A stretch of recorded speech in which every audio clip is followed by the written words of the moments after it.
How to fix can't add audio to Instagram Reels.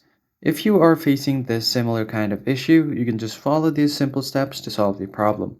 First thing first, you're going to have to make sure that your Instagram is up to date. For that, open up your Play Store. Once that is done, tap on the search icon at the bottom right, and then simply search for Instagram. Hit the search bar, and if you see an update button here instead of open, you're just going to have to update the app.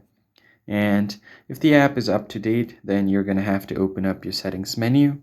Once the settings is open, scroll down until you find your app management.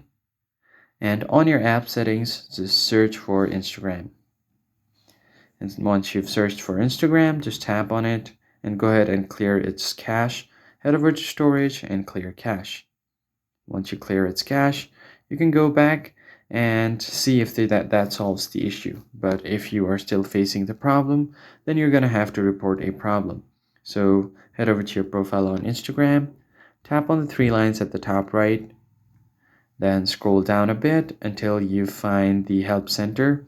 So tap on help, tap on report a problem, and then continue without shaking.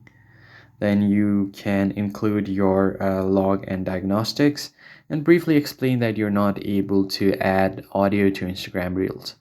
And after that, hit the send button, and Instagram's help and support team will contact you within a few days. Just follow the instruction to solve the problem. If this was helpful to you, hit like, share, and subscribe. I'll catch you guys on the next one.